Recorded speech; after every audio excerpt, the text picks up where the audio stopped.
வணக்கம். இன்றைக்கி நாங்கள் என்ன அரைக்க போகிறோம் அப்படின்னா, அரப்பு இலைகள் அரைக்க போகிறோம்.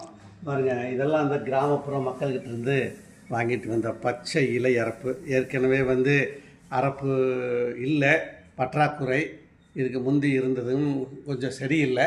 இப்போ நேரடியாக நாங்களே இந்த கிராமப்புற மக்கள்கிட்ட வெறும் இலையா, ஈர்க்கு குச்சி கிச்சி எதுவுமே இல்லாமல் வெறும் இலையா இது எல்லாம் போட்டு நாங்கள் அரைக்கிறோம்.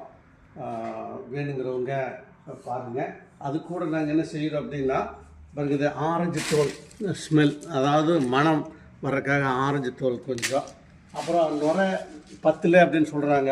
அப்புறம் கூடயே அந்த பூச்சக்காய் அதுவும் கொஞ்சம் போட்டு இந்த அரப்பு இலை அரைக்கிறோம். அரைச்சி வச்ச அரப்புடைய பவுடர் பொடி பாருங்கள், எவ்வளோ நைஸாகவும் இருக்கும், அதே சமயத்தில் பச்சை கலராக இருக்குது. இனி இப்படி தான் வரும்.